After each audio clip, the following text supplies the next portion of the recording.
Chapter 13. The Old Lady's Trickery. The nearly 90-year-old woman's skin was loose and saggy. Her once youthful features were no longer distinguishable. She lay with her wizened hand on her chest as though she could drop dead at any moment. Taylor thought he was overthinking things. A person of old Mrs. Horton's status would surely never step into a shop like this. Worried that Isla might cause trouble with the old woman, he said to Keira sternly, "Enough! Your sister only wants what's best for you. Isn't making such a fuss and causing a scene here embarrassing for you?" The old lady immediately turned to Keira. "Dear, is this your father?" Keira averted her eyes. The term father was foreign to her, and her feelings toward him were complicated. As a child in the Olsen family, Poppy Hill wouldn't let her get near Taylor. The tiny child she once was used to hide in corners, stealing glances at him from afar. She watched him beam at Isla, swinging her around in his arms. His towering figure seemed godlike to her. So during those countless days and nights, when Poppy beat her and didn't even allow her to eat, she often daydreamed that her father might swoop down to rescue her from the misery just once. But he never did. He never showed any concern for her. Even on the few occasions that they ran into each other, he only reminded her to listen to your mother. The Olsen family dynamics were weird. Everyone seemed resigned to Poppy's presence, but except for Mrs. Olsen, no one could accept Keira at all. Keira didn't respond to the old lady. She turned her attention back to a few dresses she had just tried on, picked out the best of a bad bunch, and handed it to the sales associate, ready to pay and leave. Seeing this, Taylor said, "I know you're broke. Let me pay for this dress. Consider it a present from my brother-in-law." But Isla suddenly chimed in. "Dad, I've just gone around the store. This dress is best for a gift." A sales associate standing nearby immediately said with a smile, "Miss, you have excellent taste. This dress is pure handmade embroidery. It's one of a kind in all of Oceanian. Why don't you consider something else?" Upon hearing this, Taylor's eyes lit up. "Let's choose this one." He turned to Keira. "This dress is for your sister. You can pick another one." Keira's eyes flashed with an indiscernible emotion. Why should I? Your sister is going to visit the Hortons, and this is a gift for old Mrs. Horton. So, I have to give it to her? Taylor scolded Keira. Can't your husband's grandmother just wear something else? Is she more important than old Mrs. Horton? Keira remained resolute. I'll take this dress. Can't you be mature for once? Must you compete with your sister? Keira felt it laughable. How did a dress that she had her eyes on first become a matter of her fighting with Isla over it? Taylor continued. How about this? I'll give you $30,000 for the dress, which is worth $1,000. Consider it as part of your dowry. Isla chimed in with a faint, kind-hearted voice. "Oh, Keira, you haven't found a job after graduation. You better take Dad's offer quickly. Don't miss out on such a good deal just because you're angry with me." In the end, Taylor threatened Keira. If you insist on getting this dress, I'm not going to pay for you. True to his seasoned businessman form, he had resorted to threats and bribes to buy Isla a dress. What a good father he was. Keira had no desire to continue arguing with them. She was about to pay for the dress with her debit card when the old lady, who had been silent until now, suddenly held her hand back. "Dear, I don't want this dress. It's not nice." Keira looked at her. Grandma, none of the others suits you either. The old lady was stubborn. "Well, in that case, I don't want any of them." She had already bought all the suitable clothes for this season. All that was left in the store were the ones she didn't want. How could there be any good ones? Also, according to their conversation, was her granddaughter's sister planning to give this dress to old Mrs. Horton? Old Mrs. Horton? That sounded familiar. Who was she again? The old lady was a bit foggy. Seeing this, Keira didn't insist. She assured the old woman. Then let's not buy it. Only then did Taylor look satisfied. If only you had been so sensible earlier, it would have saved us all that talk. Next time, if you can't afford it, don't go into stores like this. You wouldn't want to embarrass the Olsen family if you got spotted by acquaintances. Isla gave a dismissive laugh. Just moments ago, she was all sugar and spice with the elderly woman. Now she was showing her true colors. She couldn't afford the dress in the first place. Isla had the store employee pick up the dress and then turned to Keira. Thank you for giving in to me. Once I marry into the Horton family, I'll help you and your husband find a good job. Keira didn't pay her any mind. She was ready to leave with the old lady. Wait, Taylor intercepted her, offering a check. here's the $30,000 I promised you as your dowry. It should help with your living expenses. Keira was taken aback.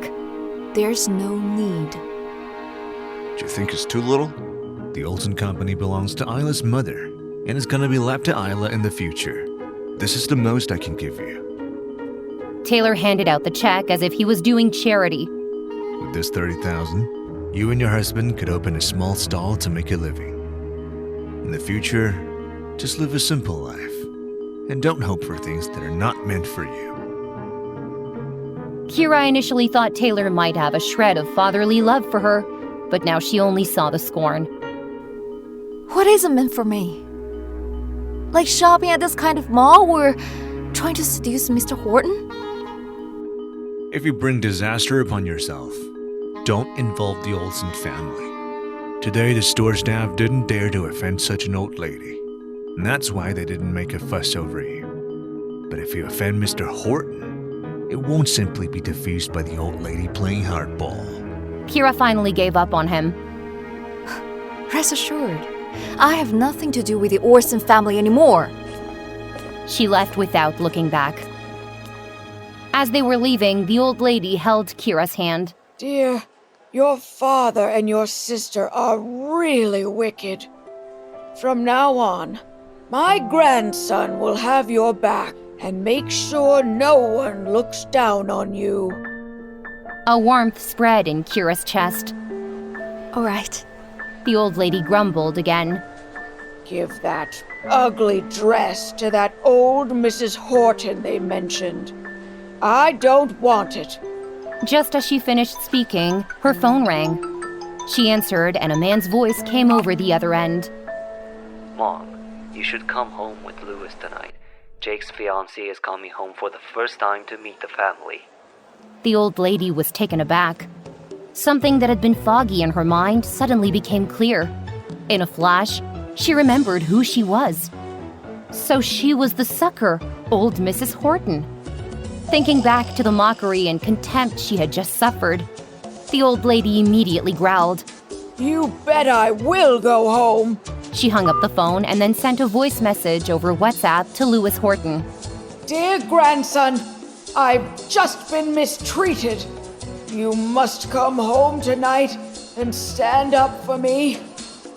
After she sent the message, the old lady turned to Keira and whispered, Dear, I finally remember what my grandson's name is. Chapter 14, Puppy. Keira asked. What's his name? She was quite curious about who this grandson was. Given the wide range of her work, there was a chance they had met. The old lady gestured her over. Keira bent down, moved closer, and then heard what the old lady said. I'll only tell you. You mustn't tell anybody else. Okay. The old lady cleared her throat. His nickname is Puppy. Keira was dumbfounded. The old lady explained. My grandson was born in the year of the dog. He was only a little over 2 pounds at birth. The doctor said he wouldn't live long, so I gave him this name, hoping it would bring him good luck. Kira's mouth twitched, barely holding back her laughter. From the old lady's words, it was clear that her grandson was at least the CEO of a company. Did his subordinates even know he was called Puppy? Just as she was about to ask his real name, the old lady started speaking again. Granddaughter-in-law, the clothes here aren't good. Would you accompany me home to get a few more this evening? I'm not tired at all. I'll go to work with you. When you finish work, you can go home with me. Keira had just heard the old lady's voice message to grandson, so she knew he would be home too. Since they had agreed to meet, she didn't decline. Okay. After finding a nice place to have lunch, Keira was planning to send the old lady home to rest and then go to see Lewis Horton.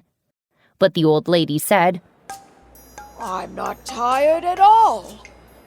I'll go to work with you. She seemed to be afraid that Keira might regret it and not go home with her. Such an old baby. Keira agreed in resignation.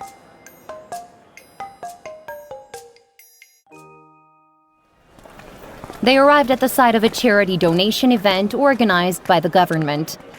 Keira arranged for the old lady to go to the resting room and then, with her press ID in hand, took her seat in the hall.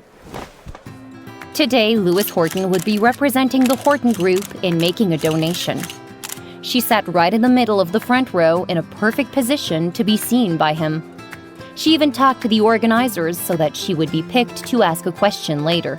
In front of all the people, she was planning to hint to Lewis Horton that he should check his marriage status at the Bureau of Civil Affairs. Upon hearing the hint, Lewis wouldn't look too happy. Keira imagined a wonderful scene. The activity began, and soon the host mentioned the name of Horton Group. Keira was excited and was waiting for Lewis Horton, but she saw Tom Davis on the stage. Tom gave Keira a meaningful glance. I'm sorry, but Mr. Horton had something else come up today. However, the donation for Horton Group must still be delivered as planned. Keira's smile froze on her face. She took out her phone and saw a message that Samuel sent her 5 minutes ago. Boss, all of Lewis Horton's recent schedules have been temporarily changed. What a cunning man. But it likely wasn't because of her. After all, in Lewis Horton's eyes, she was someone he could easily ignore. It was likely that he had discovered his schedule had been leaked and had to change it temporarily for safety reasons. Who was he attempting to avoid? Keira continued her interview. In the end, she handed over the equipment and interview materials to a colleague from the same newspaper and let them leave first. She went to the resting room to fetch the old lady and then went to a car manufacturing factory. This was a branch of the Horton Group.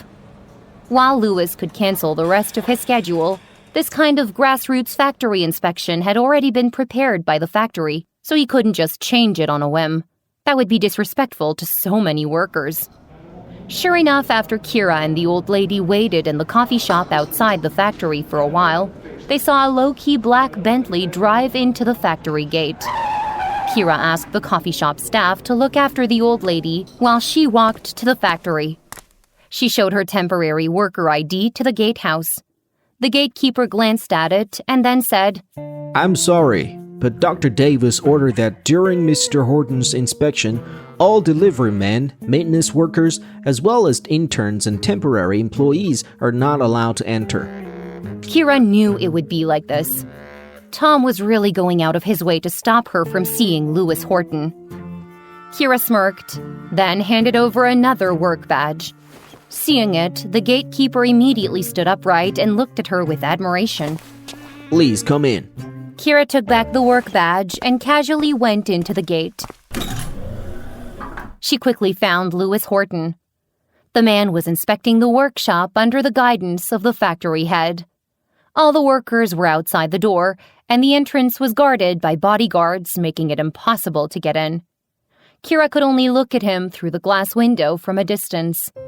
The man was dressed in a suit, and his handsome face and luxurious demeanor contrasted sharply with the dark, cold machinery around him, creating a visual feast. He was listening intently to the factory head, occasionally interjecting, which left the factory head amazed. 3 to 5 minutes later, the factory head was thoroughly impressed with this new CEO. Suddenly, the man seemed to sense something, turned his head slowly, and met eyes with Keira. Keira waved at him, but Lewis Horton frowned and looked away. At this moment, Tom stepped forward and pulled down all the blinds, cutting off all sight. Keira was speechless. Once again, she was escorted out of the factory by the bodyguards, and Tom scolded the gatekeeper at the gate. Didn't I say that interns and temporary workers were not allowed in? The gatekeeper stammered. But she's not an ordinary temporary worker. Tom scoffed and interrupted the gatekeeper. She's indeed extraordinary. After all, how could an ordinary person hold so many jobs? Tom was extremely annoyed. He said angrily to Keira, Miss Olsen, our boss didn't want to stoop to your level before, but you just wouldn't take the hint. You've bothered him over and over again. If you dare to show up in front of him again, we will report you for harassment. Keira sighed. If you don't want me to continue bothering you, just go to the Bureau of Civil Affairs and check whether Mr. Horton and I are married. Why won't you believe me? In our country, all formalities must be completed for a marriage certificate, and there's no way a certificate will be issued when the parties involved aren't present. Your lies are absurd and ridiculous. Only a fool would believe such nonsense. Keira now knew that this argument was futile. She shrugged and said helplessly, Then I guess I'll just have to keep bothering you. Tom sneered. Do you really think you can see our boss whenever you want? If you ever see him again, that would mean I've failed as an assistant. If that happens, I will eat excrement live on broadcast. Keira didn't say anything else and turned to leave. It seemed that tomorrow she really had to resort to drastic measures. After picking up the old lady, Keira sent a WhatsApp message to grandson. Granny wants to go home to get some clothes. What's your address? Grandson quickly sent a location. I'll be done soon. Where are you? I'll pick you up. He sent another message. Keira opened the location and was shocked when she saw it. No, One Manor. Wasn't that the Horton family's residence?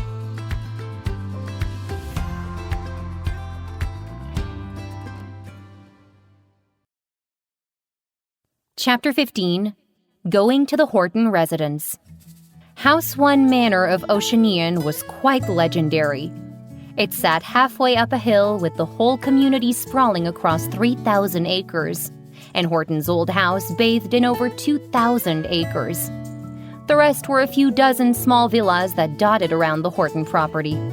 It was the most famous rich district in Oceanian. Keira assumed the elderly lady lived in one of those small villas. It never crossed her mind that this could be the Horton house. She replied to a message. That's right. We're already in a taxi. The elderly lady looked tired and was dozing off as soon as she got into the car. The taxi wended its way on a broad and well-maintained mountain road before entering House 1 Manor and dropped them at the location specified by the GPS. Keira looked up at a grandeur black gate, which was carved with antique patterns, and hesitated. Grandma, is this your home? The elderly lady, still half asleep, looked dazed. Granddaughter-in-law, I can't remember. Keira was speechless. She messaged grandson. I think we might have taken the wrong turn. Grandson replied. Stay put. I'll be right there. As they drove in, Keira noticed that even the nearest house was a 5-minute drive away. It wasn't wise to wander around.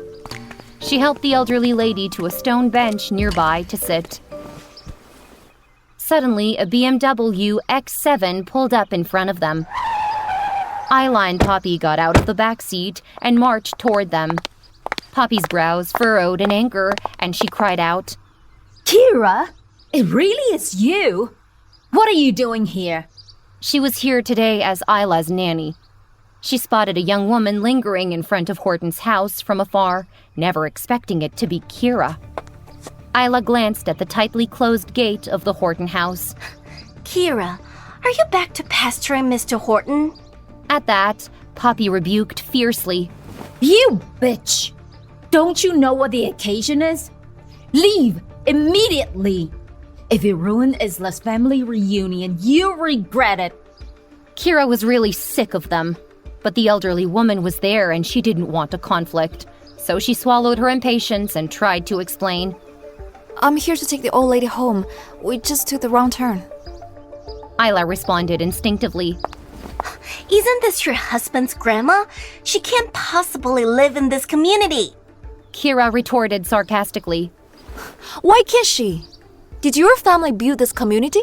Isla was speechless, but Poppy sneered. What are you pretending for? Can your poor husband's grandma afford a house here? She then turned to the elderly woman. Old thing, tell me, which villa do you live in? Just as Keira was about to say something, the elderly woman suddenly stood up. I remembered. I live here. Granddaughter-in-law, let's go home. She grabbed Kira's hand and began to head toward the grand gate of the Horton house. The gate was still 100 meters away, but they only took a few steps when Isla spoke. Keira, after all that, you're using the old lady as an excuse to get into the Horton house, aren't you? Keira paused and fixed her gaze ahead of her. The Horton house? Even though she had a vague suspicion upon seeing the grandeur gate. But how could she possibly connect the polite grandson from WhatsApp to the ruthless Lewis? Maybe the old woman remembered wrong. Just as she was about to double-check, Poppy lunged over, reaching out to grab the old woman. You shameless old hag! How dare you try to get in with this excuse? I won't let you create chaos in the Horton house. Keira was taken aback. She managed to shield the elderly woman, and with one hand grabbing Poppy, she pushed her away forcefully, shouting, What do you think you're doing? The elderly lady was old and frail and could not stand any form of rough action. Poppy staggered backward from the force of the push. Once she regained her balance, she cursed Keira. You ungrateful wretch! To think that you would hurt your own mother for this old woman! I'll call the police and have you charged with unfilial conduct! Keira ignored her, but the elderly woman retorted instantly. My granddaughter-in-law is not unfilial. You're lying. Poppy chuckled. Oh, hag, you must be really desperate to allow your granddaughter-in-law to be with another man, aren't you? Is it because she gave you a cut? Or is your family just naturally into this kind of stuff? You must have served a lot of men in your youth, you old hussy. Shut up! Keira blurted out, hurriedly checking the old lady. Never having been insulted like this, the elderly woman was visibly shaken. She clutched at her chest, her body beginning to shake uncontrollably, and she collapsed to the ground. Keira quickly helped her up. Grandma, what's wrong? The elderly lady was gasping for breath and couldn't form a single word.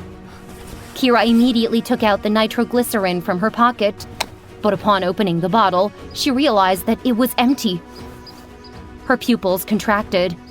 The elderly lady was weak. CPR wouldn't be suitable unless absolutely necessary. It would be best to give her medication. She cast a dire look at the grand gate. The Horton house must have medication. Even if the elderly lady wasn't part of the Horton family, they were neighbors, and they wouldn't just stand by and let her die, would they? Carrying the old lady in her arms, Keira comforted her. Don't worry, Grandma. I'll take you inside to get some medicine. But Isla grabbed her arm forcefully. Keira, stop it! It was tolerable when you acted pitiful to buy clothes, but how could you deliberately provoke the Horton family? They won't let you in! She looked over at the elderly woman, an unsettling gleam in her eyes. The old woman looked pretty sick and seemed to be about to pass away any moment. If she were to die, Keira's husband would surely blame her. After that, Keira wouldn't dare to mess with other men. At this moment, Keira felt like she was about to explode in frustration. Her beautiful eyes were filled with towering rage, and she lifted her foot to kick Isla. Get lost! Her voice was hoarse with anger. But the next moment, her leg was tightly hugged by someone. Poppy was sitting on the ground, her arms wrapped tightly around Keira's legs, with no regard for her image. You think you're the only one who can deliberately provoke others? You're wrong. I'm also dying. I've been beaten up by my own daughter. My chest hurts so bad. I can't take it anymore. Even if I'm going to die today, I won't let this old hag deliberately provoke the Horton family. Keira was so incensed that she was trembling all over, her eyes darkening. She kicked Poppy off and rammed her elbow into Isla's stomach, then strode forward. Isla bent over in pain, breaking into a cold sweat. Ignoring her own aches and pains, Poppy once again lunged at Keira, latching onto her legs and yelling hysterically. Help! She's trying to murder me! Being cautious of the elderly woman in her arms, Keira found herself unable to shake Poppy off. Just as things started to escalate, a black Bentley slowly made its way over. Louis got out of the car, demanding sharply, What the hell are you doing? Isla immediately said, Mr. Horton! It's Keira! She's trying to force her way into the Horton family house with a dying old woman! I tried to stop her, but... Hearing this, Keira slowly turned around. Upon seeing the elderly woman in her arms, Louis's pupils contracted.